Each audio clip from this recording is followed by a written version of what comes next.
美宝，美宝，美宝！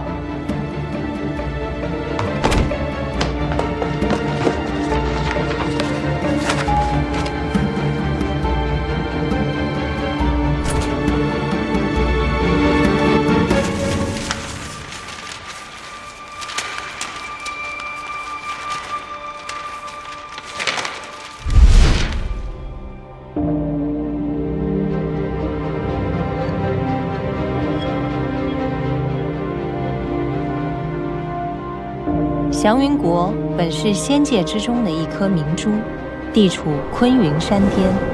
国家虽小，但四周祥云环绕，风景秀丽。其王族更是天君之后，地位尊贵。年迈的国君去世，小小的祥云国仍受到仙界各族庇护。只因国君留下的一对双生儿女，两人诞生之时，竟是连体共生。而且，这两个孩子还拥有仙界最为尊贵的银色眼眸。可是谁也没有想到，这双美丽的眼睛召唤的是最邪恶的魔鬼。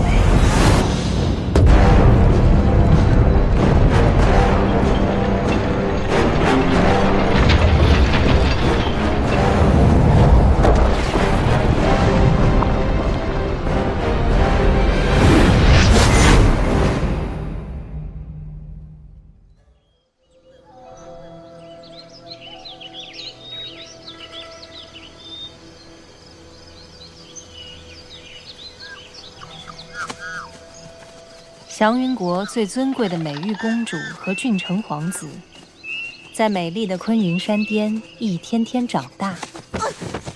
我抓到你了，君臣，母亲叫我们回去。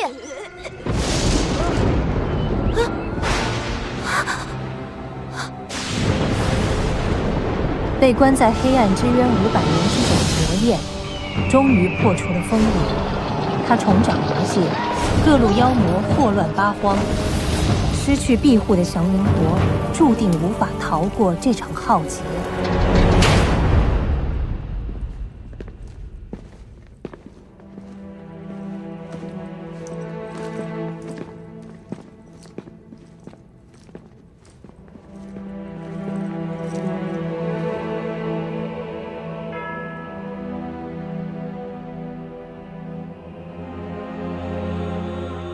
魔君，人找到了。母亲，救救我们！放开他！飞燕，君臣。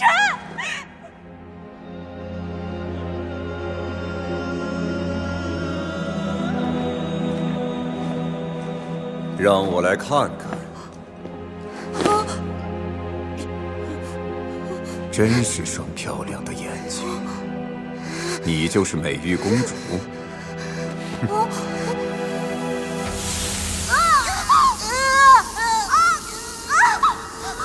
同枝同感，这就是仙界最引以为傲的那对双生子。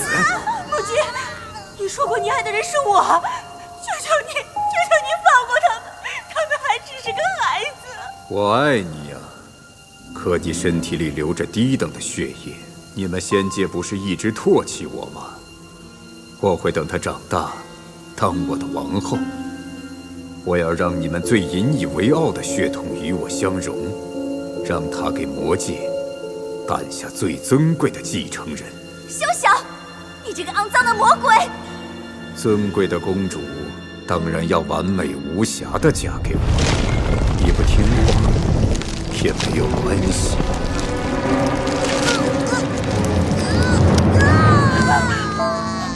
君臣，飞燕，母亲大人，求求你放过他们吧！你让我做什么都可以，求你放了他们吧！母亲大人，求求你！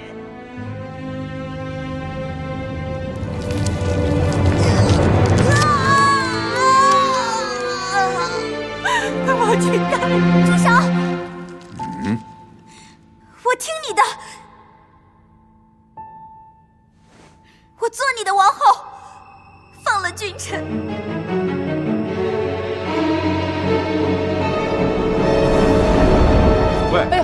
看什么呢？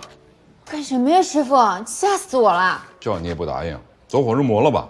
我这不也是没办法吗？这无名月太神秘了，平常也不出门，也没朋友，在贸然接触他之前，我不得先了解他一下吗？这个是我能想到最好的了解他的办法了。那结果呢？看出了什么了吗？我这不是才刚刚开始看吗？但是感觉基本上和一般的玄幻小说差不多。就是在一个虚构的空间里，分为神、仙、人、妖魔、冥六界。然后呢，一个被仙界封印了几百年的大魔王重新获得了自由。行，这故事内容我不感兴趣，说重点。我还没看到重点呢，不是跟您说我才刚刚开始看吗？哎，师傅，你知道吗？这小说现在特别火，虽然它只出到了第2部，但是它马上就要翻拍成电视剧了。据说啊，现在几个流量小花都在抢这个剧的女主角，抢得头破血流的，大家都很期待这个第3部完结篇。本来应该上个月就要面世的，但是出版社到现在还没有消息。小雨好有路吗？我知道这本小说，班上好多女生在看呢。那小孩你少插话。哎呦，该去上学去了，午休时间都过了。知道了，我上个厕所马上就走了。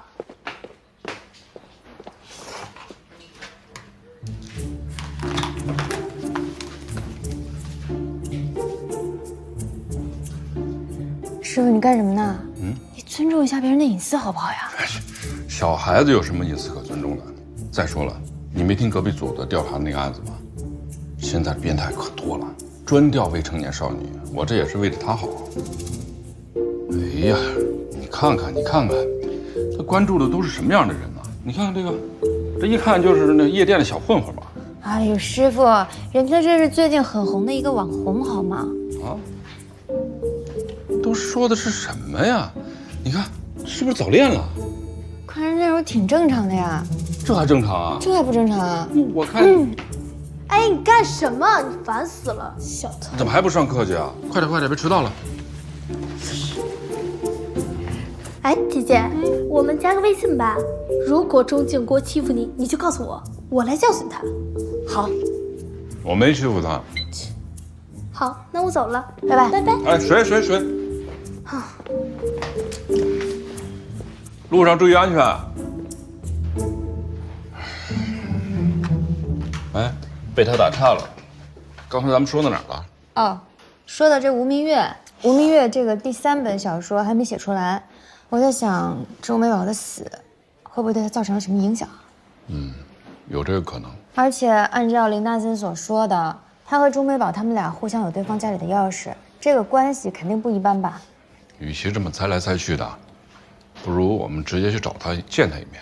可是我看网上说他好像有什么心理疾病，从来都不出门。我觉得要是约他出来的话，估计是有一定的难度的。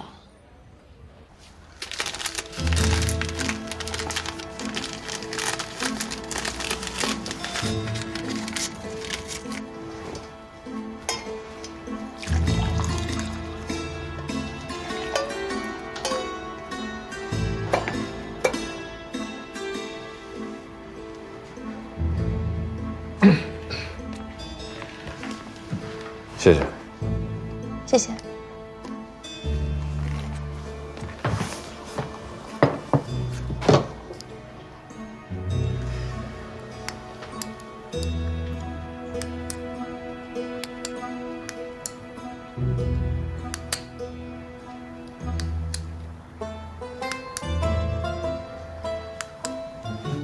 吴小姐，您隔壁发生了一起凶杀案，你应该有所耳闻吧？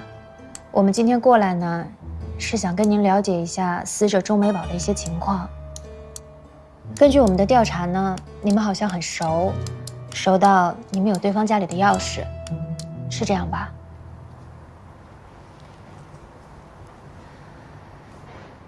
你们拥有对方家里的钥匙，说明你们应该是很好的朋友，是吗？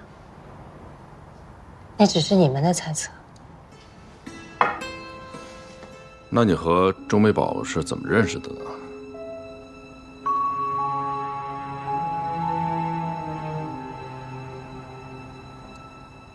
你们可能看不出来，其实我精神上有点问题。那时候保洁阿姨在家，天气比较干燥，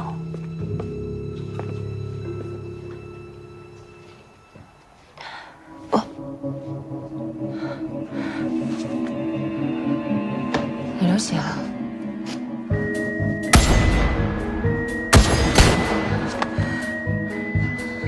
当时我的惧狂症就发作了。我相信你没事吧？坐下来，坐下来。我打120。我不出去，我不出去，我不出去。阿姨没办法，只好向邻居求助。你等我一下，我马上回来啊。所以说，钟美宝是在这个时候出现的。对。那你看来钟美宝是个什么样的人呢？好人。作为一个作家，你用这样的词语形容别人，是不是有点太简约一点了？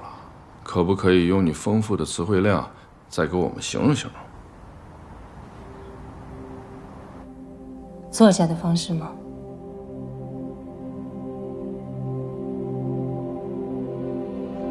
你先放松，放松。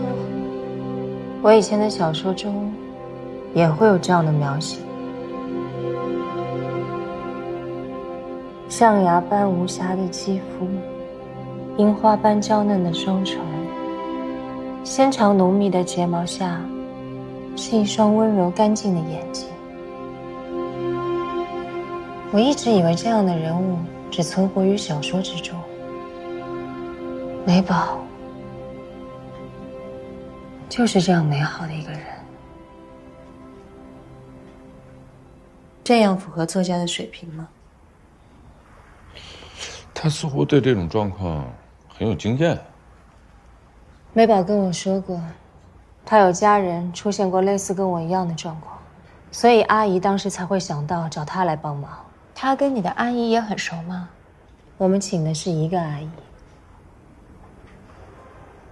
都这样了，还不算朋友？我不会把她成为我的朋友，我们的关系更特别。怎么个特别？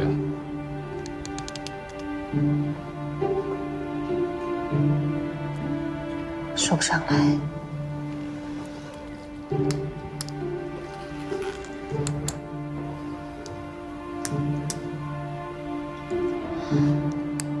吴小姐，不管你和钟卫宝之间的关系应该怎么样定义，但是我听你刚刚说的，我能感觉到他在心理上给了你非常多的安慰，甚至是依靠。像他这么好的一个人，却面对了这么残忍的结局，你难道不想让真凶绳之以法吗？哪有那么容易？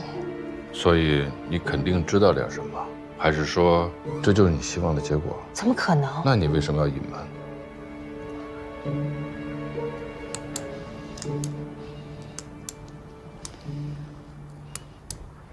吴小姐，你们知道杜鲁门·卡波特吗？什么特？你说的是那个冷血的作者吗？你知道这本书背后的犯罪案件吗？没想到作为一名警察，居然还不了解这些经典的犯罪案件。1959年，在美国发生了一起震惊全国的惨案，一个农场的场主一家4口被人杀害了，凶手佩里很快就被找到。这个凶手引起了卡波特的注意，因为他发现佩里和自己有过相似的遭遇。卡波特花了6年的时间去研究这个案子，最终成为了最了解杀人魔佩里的人。凶手曾经遭受的碾压和侮辱，他矛盾复杂的内心，都给了卡波特大量的灵感，因此而创作出的《冷血》，成为他最成功的一部代表作。佩里被执行官绞刑之后，卡波特再也写不出那样精彩的文字，《冷血》也成为他最后的一部长篇作品。吴小姐，你是想说你的小说跟这个案子有什么关系吗？你是在暗示是钟美宝给了你大量的灵感吗？我没有这样说，我只是觉得《祥云幻影录》应该也是我最后的作品了。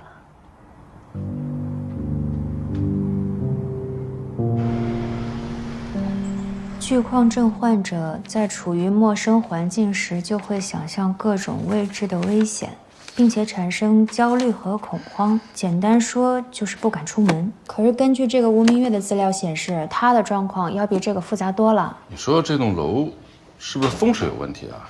怎么感觉每一户住的都不是正常人呢？师傅，你说他今天说的那些是什么意思呀？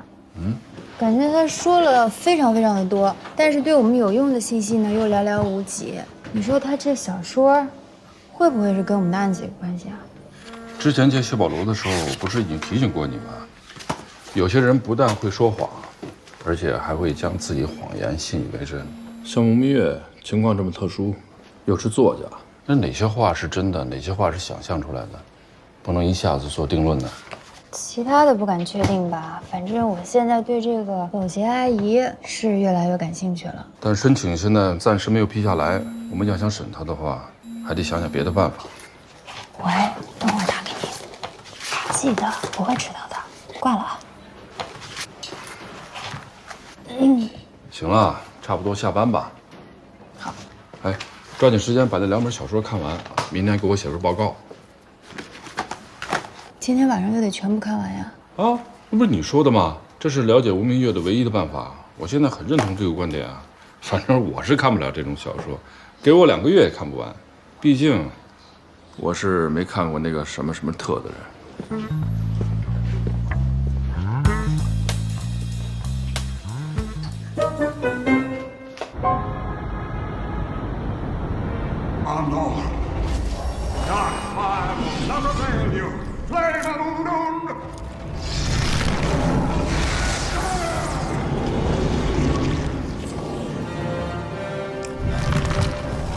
看电影了。Back to the shadow.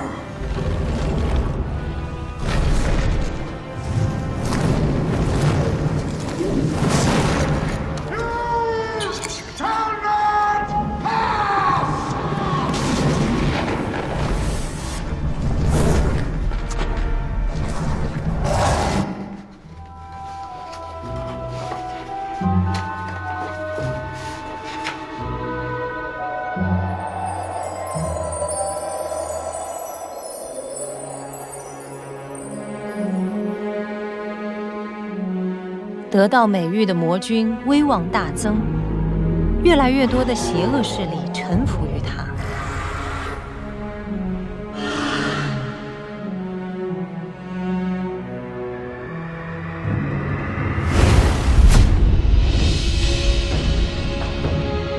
而被造物主眷顾的美誉，使魔焰嫉妒，也让他着迷。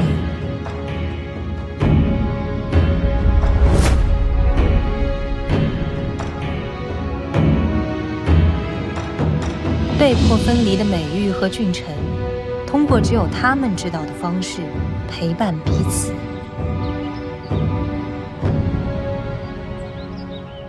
公主，这是苍兰国的镇国之宝鸣沙灯，魔君为了它可是血战3日，还斩掉了一只护国神兽呢。您看魔君对您多好啊！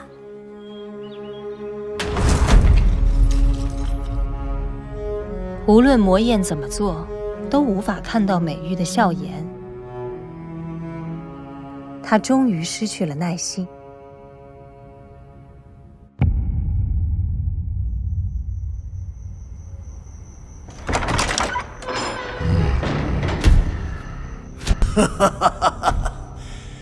让我来尝尝这仙界最贵的血液到底是什么滋味。你不要过来！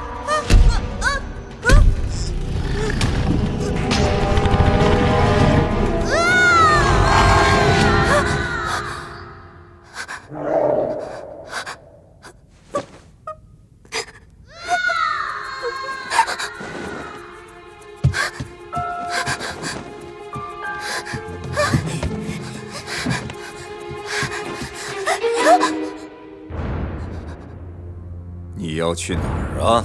你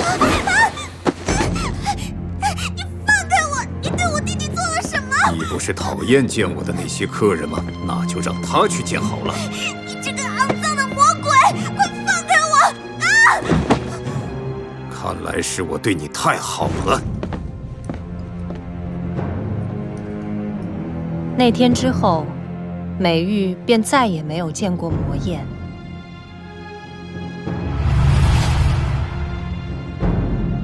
美玉被送出了祥云国，她翻过千山万水，和一群犯人一起被押送到了藏魂谷。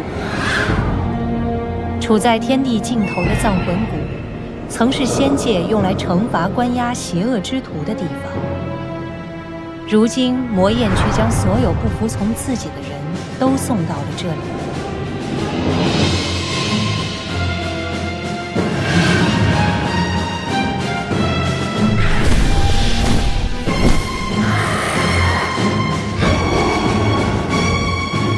从小生活在华丽宫殿的美玉，这一次是真的踏进了地狱深渊。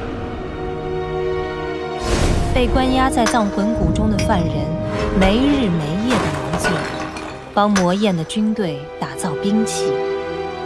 他们稍有不慎，就会遭到毒害。别过了，快点！不少人在黑甲铁卫的赤野鞭下丢了性命。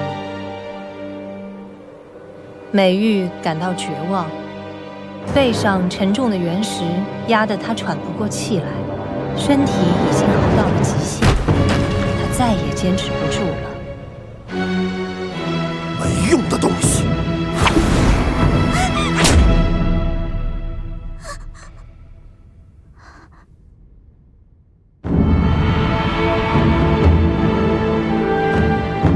预想的疼痛并没有到来，一只银狐替他挨下了这一鞭。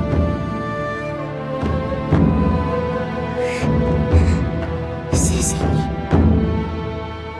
找死！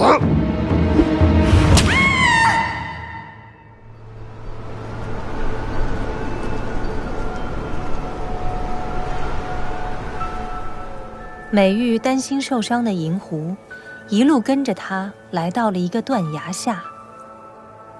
那里有一只断了翅膀的仙鹤，它的伤势更加严重。美玉采来草药给他们疗伤，将自己的食物拿出来分享。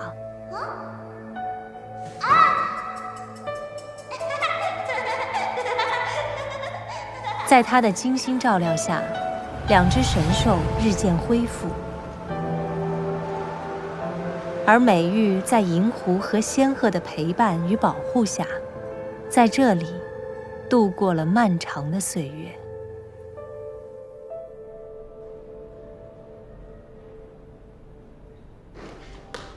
蕊森，梁蕊森，梁蕊森，来，你干什么呢？你怎么跑女厕所来了？电影都散场了。哎，别生气嘛，别生气嘛！我们老大让我今天把这东西读完，然后明天要交报告的。就你忙，全世界的罪犯都等着你抓。你知道吗？这个电影的重新上映有多难得，票多难买。听说你没见你妈看电影。你知道我什么呀？这个电影的原著我看了不下10遍，虽然它是个魔幻电影，但是根据真实历史事件改编的。作者的父母是被关进过纳粹集中营的犹太人，所以主角身上发生的故事都是根据他父母的真实经历来的。你别看里面什么精灵族、巨人族，那都是隐喻真实人物的。你说什么？精灵族、巨人族都是影射真实人物啊！别，你等我一下，我打个电话。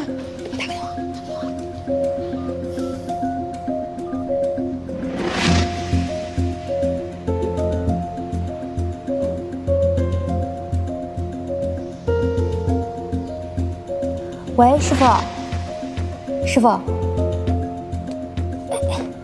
朱美宝是不是有个弟弟啊？我好像知道吴明月是怎么回事了。好，我马上回来。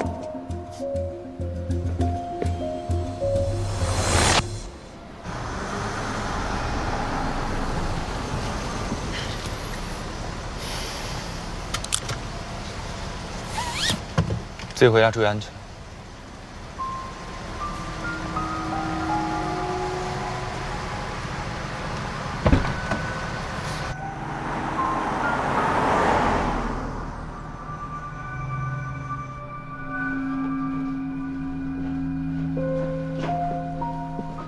傅。啊，想什么呢？师傅，这个吴明月写的这《祥云幻影录》就是钟美宝的故事呀。它就像是卡伯特从佩里身上获取的灵感一样。钟美宝的户籍资料上显示，她是没有任何兄弟姐妹的。但是根据谢保罗和林大森的口供，他有一个弟弟叫阿俊。那这个故事里，美玉有个弟弟叫俊臣。仙鹤和银狐呢，一开始我有点没想明白，但是如果他是隐喻两个人的话，是不是就很好理解了？那么这两个人肯定是和钟美宝关系很亲近的两个人。你不是刚读完第1部吗？继续读下去就没准找到答案了。可是我觉得最重要的部分应该是在第3部，那这什么时候能看到这第3部？哼。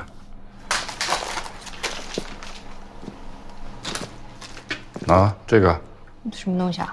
之前咱们见到吴明月的时候，我就一直在想，好像政务科跟我们提到过这个东西。这是在案发小区的那个花坛里头找到的。这不会是第3部完结篇吧？为什么就这么一张纸呢？这么一张纸，没准就说明很多啊！你再好好研究研究，研究研究。我先走了。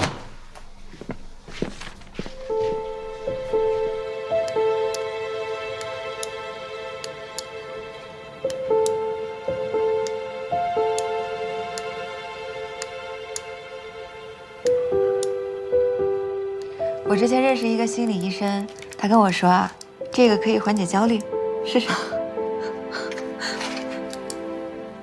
我觉得这支笔跟你也挺搭的。你看，小说家可以用它写写小说什么的。现在作家都用电脑啦，谁还用笔啊？好像有点效果。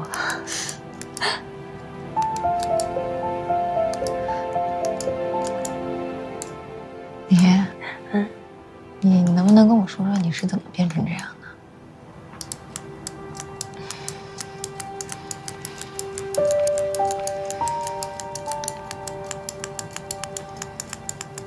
没事儿，你要是不想说，你就不说，我不逼你。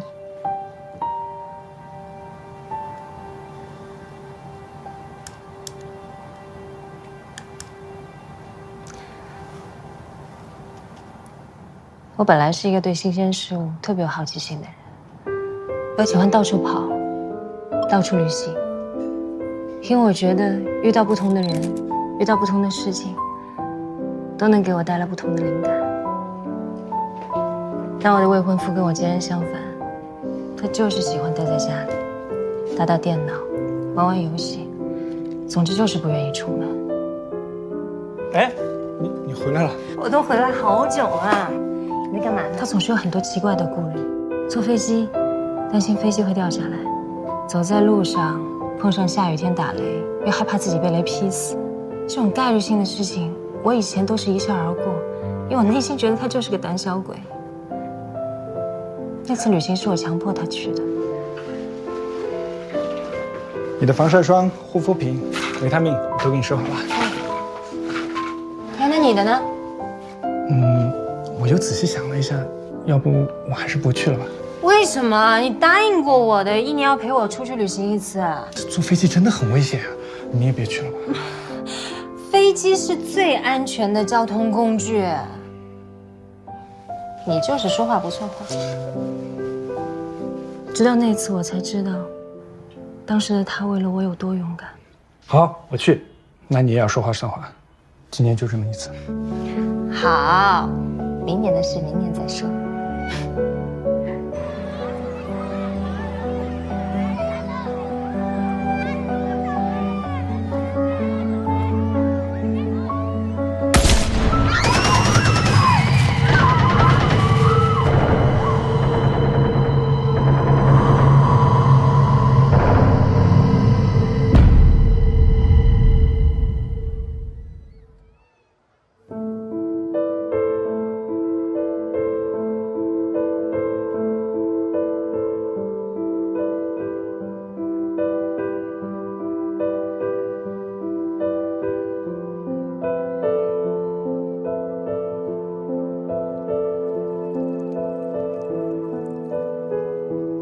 你说，一个人的一生遇到飞机失事的几率会有多少？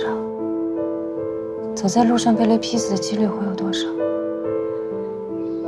遇上这样无差别杀人事件的几率又有多少？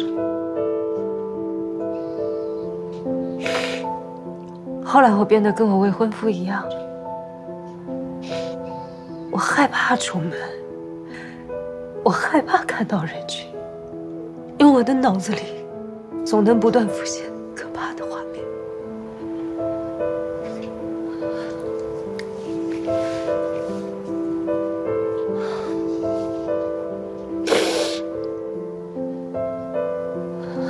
这一切都过去了，也不会再发生了。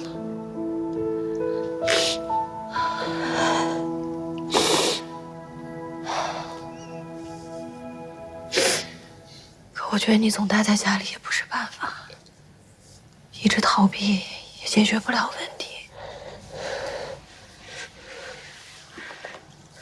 每个人都在面对痛苦，跟我出去走走吧。改天吧，哪一天我不知道，反正今天不合适。也许今天就是最合适的。我都说了我不出去。你相信我，不管发生任何事情，我都会在你身边，我陪你一起面对。跟我出去走走。你陪我面对，你说得到轻松？你看到过人死在你面前吗？你知道吗？我只要一离开这间屋子，我就会觉得自己也会遇到同样的事情，我根本没有办法呼吸。你知道那种被恐惧包围的感觉是什么样的？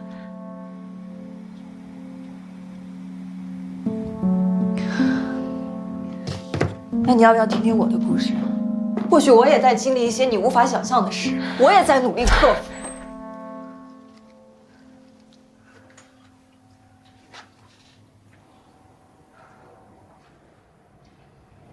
我理解你说的那种被恐惧包围的感觉。不如我先说一段我的故事，如果你有兴趣，或者你能理解我，你就向我走一步。